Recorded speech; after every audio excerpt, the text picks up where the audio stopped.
देखो बहुत important topic है पार्टनरशिप। इसमें सवाल आता कैसे है, यानी ए ने 3,000 रुपए एक बिजनेस में इन्वेस्ट किए, बी ने 4,000, टोटल प्रॉफिट हुआ 1,400 रुपीज। तो बताओ ए को कितना प्रॉफिट मिलेगा, बी को कितना प्रॉफिट मिलेगा। अब देखो पहली बात तो ये है कि ए का और बी का शेयर कितना था, 3,000 4,000। अगर देखो यहाँ से तीनों जीरो और यहाँ से तीनों जीरो कॉमन ले लो तो ए का शेयर 3 हुआ, बी का शेयर 4 हुआ। कभी कभी खाली शेयर ही पूछ लेते हैं। फार्मूला होता है individual profit divide by total profit equal to individual share divide by total share. अब इंडिविजुअल प्रॉफिट आखिर किसका, भाई ए का। टोटल प्रॉफिट कितना है ये बताया हुआ है 1,400। अब ए का शेयर अभी तो मैंने निकाला है 3 और टोटल शेयर हो जाएगा 3 + 4 यानी कि 7। 3/7 ये 1,400 इधर डिवाइड है, ये इधर आकर के मल्टीप्लाई होगा, ये कटा 200, 200 को 3 से मल्टीप्लाई करो 600। ए का शेयर आ गया 600 रुपए। अब अगर ए का शेयर 600 रुपए आ गया तो बी का शेयर कितना होगा, तो डेढ़ डेढ़ डेढ़ बी का शेयर निकालना है तो ये करेंगे 1,400 इधर डिवाइड इधर लाके मल्टीप्लाई, काटा 2 4 2 8, आंसर 800। तो फिर इस तरह हमने ए का शेयर भी निकाल लिया और बी का शेयर भी निकाल लिया। अस्सलाम वालेकुम जी। एक और सवाल कि इन्हें 3,000 रुपए इन्वेस्ट तो किए लेकिन 6 महीने के लिए। देखो एक बात रखो, इन्वेस्टमेंट को हमेशा मल्टीप्लाई हम किससे करते हैं, टाइम से। तो 3,000 को 6 से मल्टीप्लाई करेंगे और 4,000 बी ने इन्वेस्ट किए 5 महीने के लिए, तो 4,000 को 5 से मल्टीप्लाई करेंगे। टोटल प्रॉफिट है 2100 रुपये। अब देखो 3,000 मल्टीप्लाई बाय 6, 4,000 मल्टीप्लाई बाय 5, ये 3 0 तो कॉमन है, कट जाएंगे, टाइम बचाओ। 3 6 यार ये थोड़ी सी कैलकुलेशन यहाँ मैं सही कर दूँ, ये थोड़ी गड़बड़ हुई है।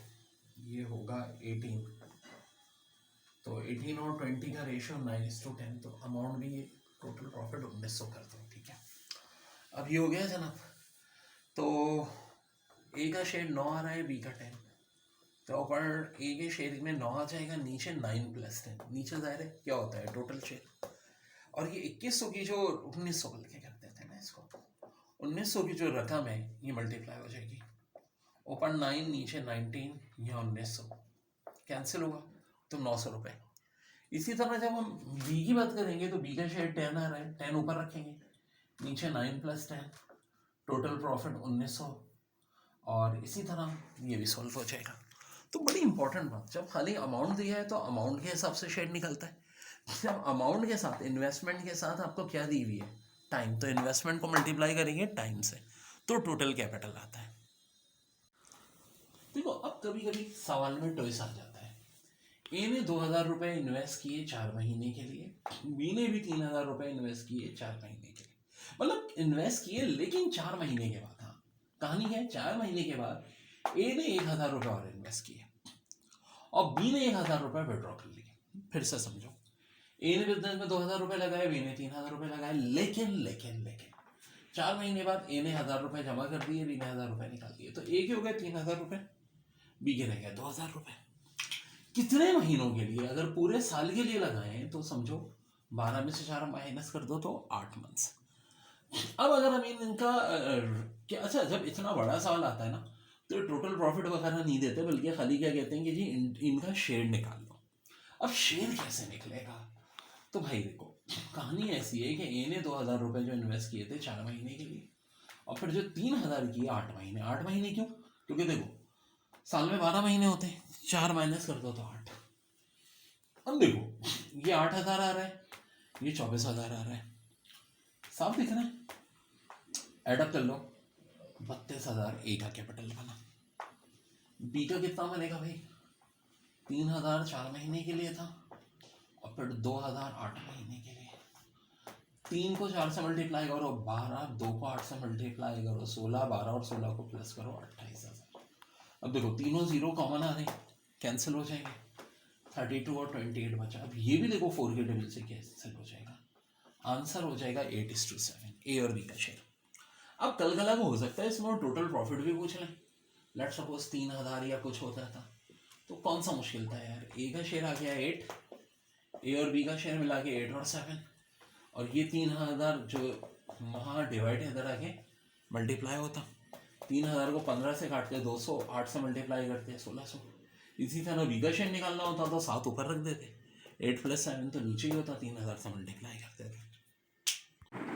बच्चों बड़ा अच्छा सवाल है। बिजनेस पार्टनर्स हैं QRNS agree to divide their profit for a certain year in ratio 2:5:8 respectively. If Q share was rupees 4,000, what was the total profit of the business partner for the year? अब अगर इनमें से Q का share 4,000 है तो total profit business partner का year में क्या होगा? अब देखो QRS का रेशो आखिर है क्या? Q का 2 है, R का 5 है, S का 8 है, और जो Q को प्रॉफिट हो रहा है 4,000 का हो रहा है ना, पूरा टोटल प्रॉफिट पूछा है। वैसे फार्मूला हमारा होता है कि जो इंडिविजुअल शेयर या इंडिविजुअल रेशो है ये ऊपर आता है, टोटल रेशो का जो सम है वो नीचे आता है, multiply by total profit equal to individual profit. लेकिन अब पहली दफ़ा टोटल प्रॉफिट पूछ रहे हैं TP, ठीक है, और ये इंडिविजुअल शेयर दिया हुआ है 4,000। अब B का किसकी Q की बात हो रही है ना, Q का शेयर कितना है? 2 है भाई, और टोटल शेयर देखो तो 2 + 5 + 8 15 आ जाएगा। सो भाई कुछ ऐसी बात है, 2/15 into total profit equal to 4,000। अब 15 जो इधर डिवाइड है उधर जाके 4,000 से मल्टीप्लाई हो जाएगा, 2 उधर जाके डिवाइड हो जाएगा। इस 2 को जब 4,000 से डिवाइड करेंगे तो 2,000 आएगा, 2,000 को इस 15 से मल्टीप्लाई कर देंगे, टोटल प्रॉफिट क्या हो जाएगा यार? इसको डिवाइड करो 2 से, मल्टीप्लाई कर दो 15 से, सो फाइनली 30,000। कंपनी को जो टोटल प्रॉफिट हुआ था वो कितना हुआ था? 30,000। तो बच्चों बड़ा अच्छा सवाल है। A, B and C invest ₹7,000, ₹5,000 and 3,000 respectively का मतलब होता है क्या बात नहीं, यानी A के 7,000, B के 5,000 और C के 3,000। आफ्टर 1 ईयर, 1 साल के बाद, they earn profit of ₹9,000। What is share of B in this profit? B का शेयर इस प्रॉफिट में कितना होगा? तो वेल अच्छा सवाल है। पहले तो सबसे पहले एक अहम बात देखो कि यार कितने कितने खर्च किए हैं, 7,000, 5,000 और 3,000। तो ए का शेयर 7, बी का 5, सी का 3। वजह भाई तीनों ज़ीरो उड़ा देंगे, रेशो में यही तो करते हैं, ठीक है। ए का 7, बी का 5, सी का 3। अब हमें तो बी का प्रॉफिट चाहिए। किसका चाहिए? बी का।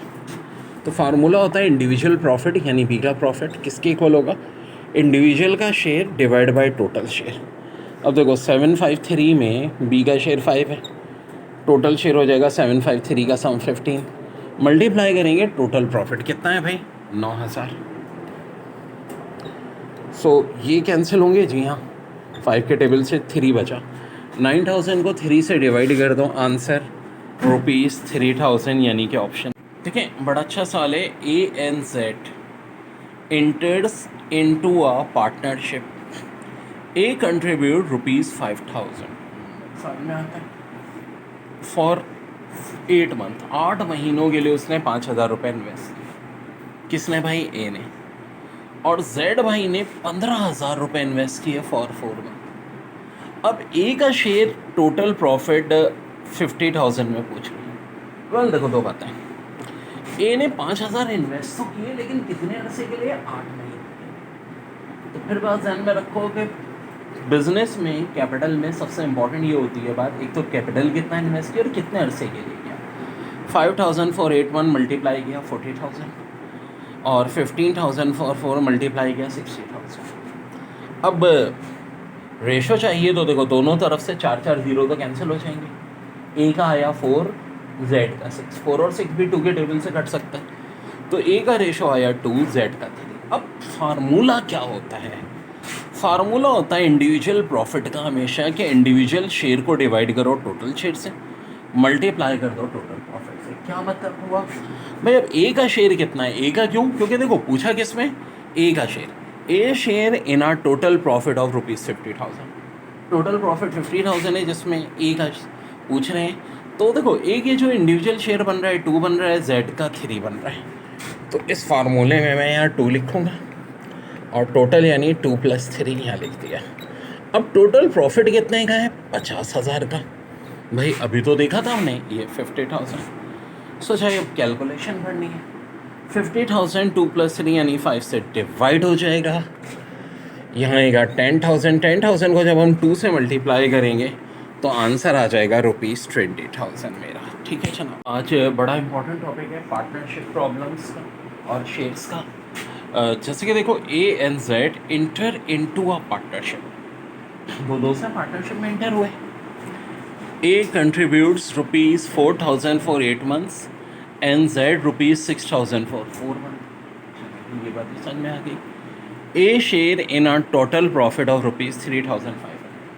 कह रहे हैं ए का शेयर बताओ, प्रॉफिट बताओ अगर टोटल प्रॉफिट 3,500 है। अब देखो किसी भी इंडिविजुअल का प्रॉफिट अगर आपको चाहिए तो क्या तरीका करते हैं, उस इंडिविजुअल के शेयर को टोटल शेयर से डिवाइड करते हैं, मल्टीप्लाई करते हैं टोटल प्रॉफिट से।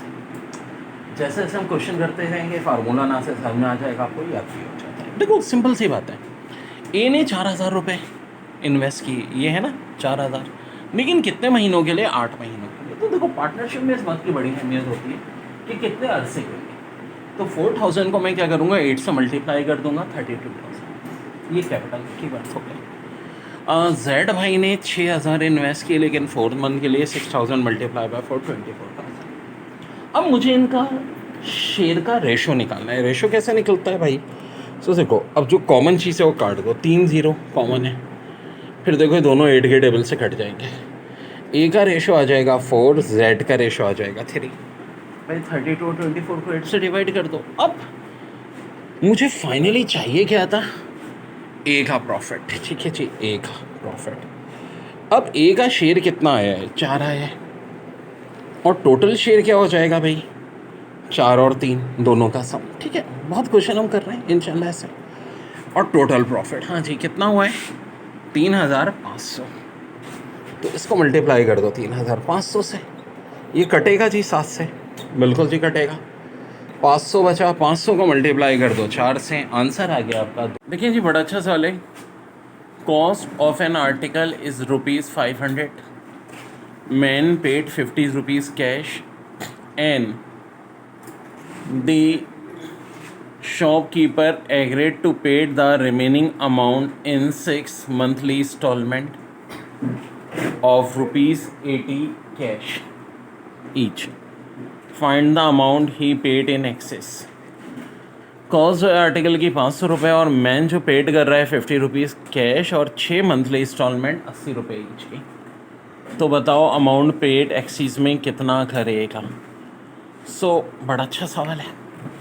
देखो ज़ाहिर है एक चीज़ की कॉस्ट ₹500 है। होता क्या है कि जब आप इंस्टॉलमेंट में देते हो तो भाई ज़्यादा ही पड़ता है आमतौर पे। अब मौजूदा सिचुएशन में देख लेते हैं, ₹50 तो कैश दिया, अब 6 मंथली इंस्टॉलमेंट ₹80 की। 6 को 80 से मल्टीप्लाई कर दें, ये हो जाएगा 480। 480 और 50 ऑफ कोर्स होता है ₹530। 10 के अलावा अब उसको देने पड़े हैं ₹530, जबकि ओरिजिनली कितने देने पड़ते हैं? ₹500। इसका अलावा कितने रुपए ज़्यादा देने पड़े? ₹30। तो आंसर क्या हो जाएगा? ₹30। बड़ा अच्छा सवाल है, पेपर में आया हुआ भाई है। For the final step in a calculation, Paul भाई हैं accidentally divide by 1000 instead of multiplying by 1000, what should be he do to his answer to correct it? Paul भाई को करना क्या था? फाइनल स्टेप की कैलकुलेशन में 1000 से डिवाइड करना था, लेकिन उन्होंने डिवाइड करने के बजाय क्या कर दिया? मल्टीप्लाई। तो ये बताइए कि उनको क्या करना पड़ेगा अपनी कैलकुलेशन को करेक्ट करने के लिए? तो मेरे भाई क्या 10 से मल्टीप्लाई करना पड़ेगा? क्या 100 से, क्या 1000 से, क्या 1 के साथ 6 0 से? तो यार देखो थोड़ा सा दिमाग लगाओ, ये कर दिया और करना सुलन था ये, ठीक है, 1000 से। अब इसको ख़त्म करके दोबारा ये लाना है, तो 3 0 ये नीचे वाले और 3 ऊपर, किससे मल्टीप्लाई करना पड़ेगा? लास्ट वन 6 0 से। क्योंकि देखो एक थोड़ा सा दिमाग इस्तेमाल करो, अगर ये चीज़ इससे मल्टीप्लाई हो जाए 6 0 वाले से, तो 3 0 तो कैंसिल, दोबारा क्या आ जाएगा 1000 ही आ जाएगा मेरे भाई। तो बड़ा धांसू सवाल था यार, 5 पेपर का बड़ा तगड़ा सवाल। Cost of an article is ₹12,000, ठीक है 12,000 का एक आर्टिकल है। A man paid ₹2,000 and the shopkeeper agreed to pay the remaining amount in 10 monthly installment of ₹1,200 each. Find the amount he paid in excess and rate %। देखो 12,000 रुपये की cost थी, ठीक है, फिर 2,000 तो उसने फ़ौरन दे दिए, बाकी क्या हुआ 12 इंस्टॉलमेंट 1200 की 10 इंस्टॉलमेंट थी, ठीक है 12,000 रुपये कीमत थी, उसने 2,000 दे दी और फिर दुकानदार एग्री हो गया कि भाई तुम 10 इंस्टॉलमेंट 1200 की देते थे। तो एक तो पूछ रहे हैं कि हमें कितना अमाउंट ज़्यादा देना पड़ा और क्या रेट % जो ज़्यादा किए। 10 को 12 से मल्टीप्लाई करोगे 1200 से तो 12,000 और 2,000 14,000। अब अगर 14,000 देने पड़े 12,000 की जगह तो कितने अमाउंट ज़्यादा देना पड़ा 2,000। अच्छा ओरिजिनल अमाउंट कितना था 12,000, मल्टीप्लाई किससे करोगे 100 से, ये तीनों ज़ीरो कैंसिल, 2/12 1/6 होता है। 100/6 का मतलब क्या है 16.66%, 100/6 का मतलब है 16.66%। ओके जी बहुत अच्छा है। C subscribe to 4 publication that cost 12.90, 16.0, 18.0 and 21.90 per year respected. If she made an initial down payment of 1/2 of the total amount and paid the rest in 4 equal monthly payment, how much was each of the 4th monthly payment? अब देखो ये 4 जो instalment हैं 12.9, 16, ये मैंने सारा सम करा तो यार है 68। अब हुआ क्या है कि जो मोहतरमा हैं इन्होंने क्या किया made initial down payment of 1/2 of the total, यानी टोटल का 1/2 दे दिया, तो 68.8 का हाफ होता है 34.4 and paid the rest in 4 equally monthly amounts, how much was each of the 4 monthly amount. अब 34.4 को जब 4 से डिवाइड करोगे ये हो जाएगा 8.6, तो रिजल्ट इसका हो जाएगा करेक्ट आंसर $8.60। बच्चों बड़ा ही ऑसम क्वेश्चन है, ऑसम बोले तो sale person at a department store is paid $80 per week. अच्छा जी $80 दे रहा है पर वीक, सेल पर्सन है ना बेचता है, इन सैलरी प्लस 4% कमीशन, यार ये अच्छी बात है, ये सैलरी भी और साथ साथ कमीशन भी है on all is sale. How much will that salesman person earn in a week in which he sells $4,032 worth of merchandise। यानी $80 तो उसका हो गया भाई सेल रही, अब 4% कमीशन मिलेगा सेल पे। अब कितने की सेल की 4032 की, तो 4032 को मल्टीप्लाई करेंगे 4 से और 100 से डिवाइड क्यों परसेंट के लिए 100 से डिवाइड करते हैं। अब देखो इस कैलकुलेशन से आ जाएगा 161.28, इतने से इसको प्लस कर देंगे 80 में और फाइनल आंसर आ जाएगा 241.28। Okay ji divide 420 among A B C so that A may receive half as much B and C. A receive कर रहा है हाफ जो बी और सी के सम का, ठीक है जी, B and C together, and B 2/3 of what C and A together receive. B जो है वो 2/3 ले रहा है ए और सी का। यार सवाल तो बहुत अच्छा है। अब इसको सॉल्व कैसे करेंगे, 4 अदद ऑप्शन है मेरे पास। देखो ऑप्शन में कह रहे हैं 2 बातें होनी चाहिए कि बी और सी के सम को 2 से डिवाइड करें तो ए की वैल्यू आनी चाहिए। आओ ज़रा ऑप्शन ए में चेक करते हैं, 168 और 112 का सम 280 होता है, 2 से डिवाइड करने पे क्या 140 आता है? आता है, बिल्कुल आता है। अरे पहली बात तो हो गई। अब आओ दूसरी बात चेक करते हैं, ए और सी के सम को डिवाइड करें 3 से, मल्टीप्लाई करें 2 से, तो बी आना चाहिए। अच्छा मैं इसी ऑप्शन में क्यों चेक कर रहा हूँ, क्योंकि इसमें पहली वाली बात, पहली कंडीशन यानी कि ये सही आई है। और ये गलत आई होती तो फिर मैं इस ऑप्शन के बजाय ऑप्शन बी की पहली कंडीशन चेक करता। पहले सब ऑप्शन की पहली कंडीशन चेक कर दिया करो, टाइम बचता है, क्योंकि हो सकता है इसकी कंडीशन 2 सही हो जाए तो ये मेरा आंसर होगा। अब देखो फॉर से ए और सी का सम 112 और 140 252 होता है।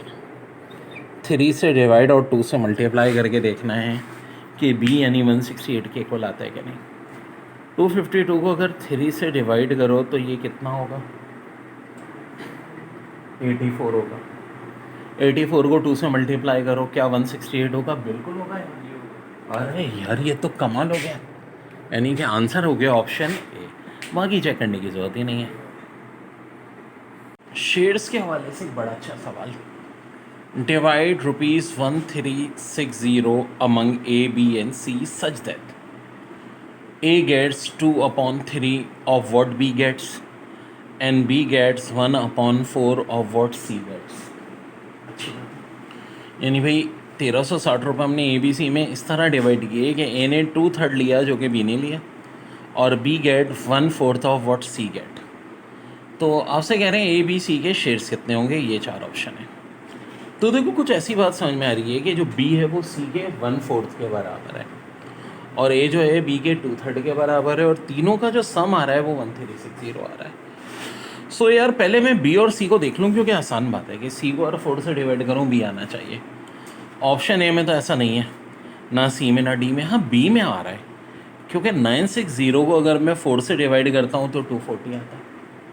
चलें बाकी बात भी देखते हैं कि ए 2/3 होना चाहिए बी का, तो ए 160 है और बी जो है वो 240 है। बी की जगह है 240 पुट करें, 240 को 3 से डिवाइड करो 80, 82 ज़ा 160। बिल्कुल जी बी आ रहा है। क्या आ रहा है? 2/3 सी का। देखो ना बी की वैल्यू कितनी दी हुई ऑप्शन बी में ही, ठीक है 240 दी हुई है। 240 डिवाइड बाई 3 80, 82 ज़ा 160 बिल्कुल आ रहा है। अब एक चीज़ और रह गई, क्या तीनों का सम 1360 है? आखिरी बात चेक करना। तो ऑफकोर्स ए बी सी का सम जो आ रहा है वो 1360 आ रहा है, तो करेक्ट आंसर है। लेकिन बड़ा अच्छा सवाल है, Fareen salary is 3 times Saima which is 1/3 of Atika salary. If their total salary is ₹35,000 find Fareen salary. Fareen, Atika और साइमा तीनों की मिला के सैलरी बन रही है 35,000। अब चक्कर क्या है कि इसमें से जो फरीन की सैलरी है वो साइमा से 3 टाइम ज़्यादा है, और साइमा की सैलरी 1/3 है अतीका की। अब अगर अतीका की 1/3 है, मैथ्स का रूल कहता है 3 इधर डिवाइड है उधर जाके मल्टीप्लाई हो जाए, या लॉजिक से भी वो समझो तो अतीका की सैलरी 3 टाइम ज़्यादा है साइमा से। अब अतीका की भी 3 टाइम ज़्यादा है और फरीन की भी, तो इसका मतलब क्या है, दोनों की सैलरी आपस में क्या हो गई भाई, बराबर हो गई।